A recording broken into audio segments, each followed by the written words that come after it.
السلام علیکم ناظرین، کیا بلوچستان واقعی at the point of no return آ گیا ہے؟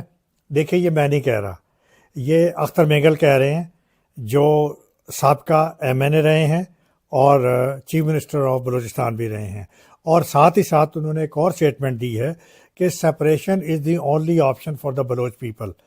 تو اس کی روشنی میں آئیے ہم انالائز کرتے ہیں۔ ناظرین، حروف 1 ہوا 24 میں، حروف 2 ہوا ابھی 30 جنوری 2026 میں، اور حروف 3 کب ہوگا اس حوالے سے ہم مزید بات کریں گے۔ حروف 2 کے دوران ایک وقت ایسا بھی آیا جب بی ایل اے کے لڑاکے وزیر اعلیٰ بلوچستان ہاؤس کے سے صرف 1 کلومیٹر دور رہ گئے تھے، اور یہاں سے مجھے ہسٹری یاد آ رہی ہے، میں آپ کو ہسٹری میں لے جا رہا ہوں کہ 2009 کا وہ وقت یاد آ گیا جب تحریک طالبان اور پاکستان نے سوات اور بنیر پہ قبضہ کر لیا تھا، اور ان کی طاقت اس قدر بڑھ گئی تھی کہ مغربی دنیا نے شور مچانا شروع کر دیا تھا، اور مغربی دنیا بہت زیادہ کنسرن ہو گئی تھی کہ طالبان جو ہیں یہ پاکستان کے ایٹمی ہتھیاروں کے پاس پہنچ گئے ہیں اور اسلام آباد سے صرف 60 کلومیٹر دور رہ گئے ہیں۔ امریکہ اور مغربی ممالک یہ سوچ رہے تھے کہ ہم پاکستان پہ پریشر ڈالیں کہ اگر پاکستان تحریک طالبان پر حملہ نہیں کرتا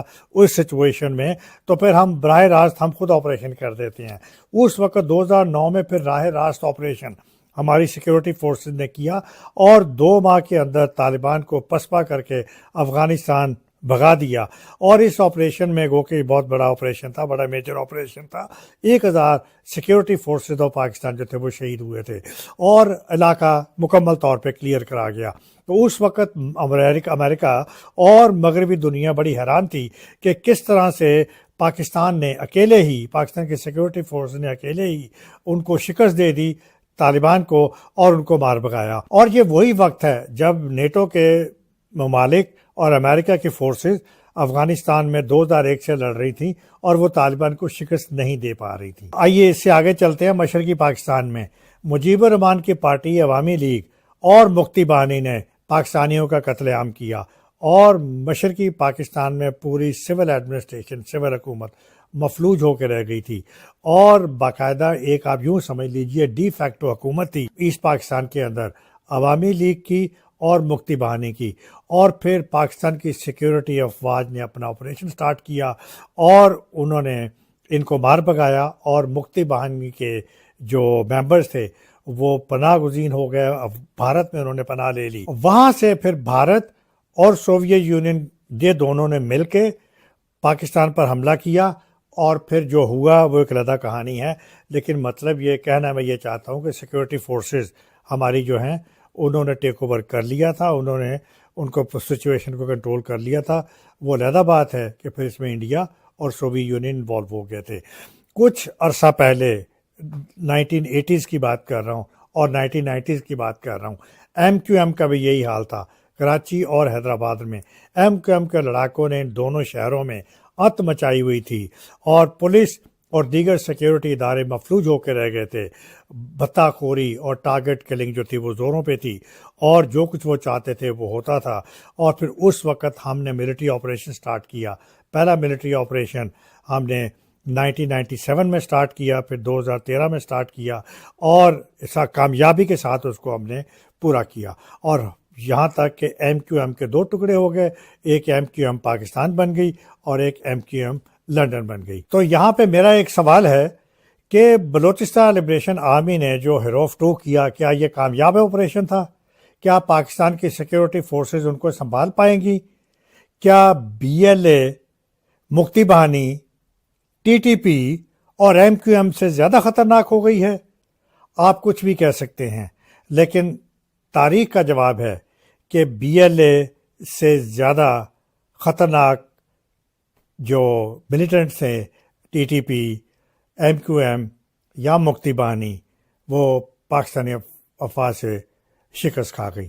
یاد رکھیے، حروف 2 کو پوری دنیا میں کنڈیم کیا جا رہا ہے۔ یونائٹڈ نیشن نے بھی مذمت کی ہے، امریکہ نے بھی کی ہے، روس نے بھی کی ہے، چین نے بھی کی ہے، اور دیگر یورپین یونین نے بھی کی ہے، اور افغانستان کو فساد کی جڑ قرار دیا ہے۔ افغانستان نے ٹی ٹی پی اور بی ایل اے کو پناہ دے کے، ان کو سپورٹ کر کے اپنی سرزمین سے انہوں نے پاکستان کو اور دیگر مغربی ممالک کو دعوت دی ہے کہ وہ مل کے افغانستان پر حملہ کریں. چین بھی جو افغانستان جو حملے کر رہا ہے اور جو ان کو سپورٹ کر رہا ہے، چین بھی اس کا مخالف ہے، کیونکہ چین کے افغانستان میں بھی انٹرسٹ ہے، وہاں پہ وہ منرلز کے انٹرسٹ ہے، اور پاکستان میں اس کا سی پیک کا انٹرسٹ ہے. اور یہاں کے وہ ان کے انجینئرز کو جو قتل کیا جاتا رہا ہے، چائنا اس کے بارے میں بھی کنسرنڈ ہے کہ وہ کب تک صبر کرے گا. سوال یہ پیدا ہوتا ہے کہ ہیروف 3 شروع ہونے والا ہے. اگر ایسا ہوتا ہے تو اس سے پہلے ہی انٹیلیجنس بیسڈ آپریشن ہماری سیکیورٹی فورسز سٹارٹ کر دیں گی، اور اس دفعہ وہ افغانستان کو ٹھیک ٹھاک طریقے سے نشانہ بنائیں گی، ان کو سٹرائک کریں گی، اور اس دفعہ پاکستان کو مغربی ممالک کی بھی سپورٹ حاصل ہوگی.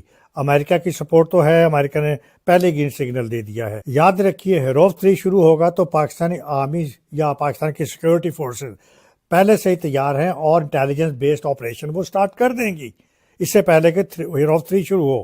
اس دفعہ وہ ویٹ نہیں کریں گے ہیروف 1 کا یا ہیروف 2 کا. اور پھر پاکستان آرمی فورسز جو ہیں وہ ظاہر ہے افغانستان کو ٹارگٹ کریں گی، افغانستان کو سٹرائک کریں گی، اور افغانستان آلریڈی وہاں کی پوزیشن سٹیبل نہیں ہے، اور افغانستان پاکستان کے اس دفعہ جو سیکیورٹی اٹیک ہوگا وہ اس کو سہنے کا متحمل نہیں ہوگا. اور یہ نہ ہو کہ پھر افغانستان ٹکڑوں میں بٹ جائے اور ٹی ٹی پی کی وجہ سے اور بی ایل اے کی وجہ سے وہ آئندہ اپنے آپ کو اتنے خطرے میں ڈال لیں.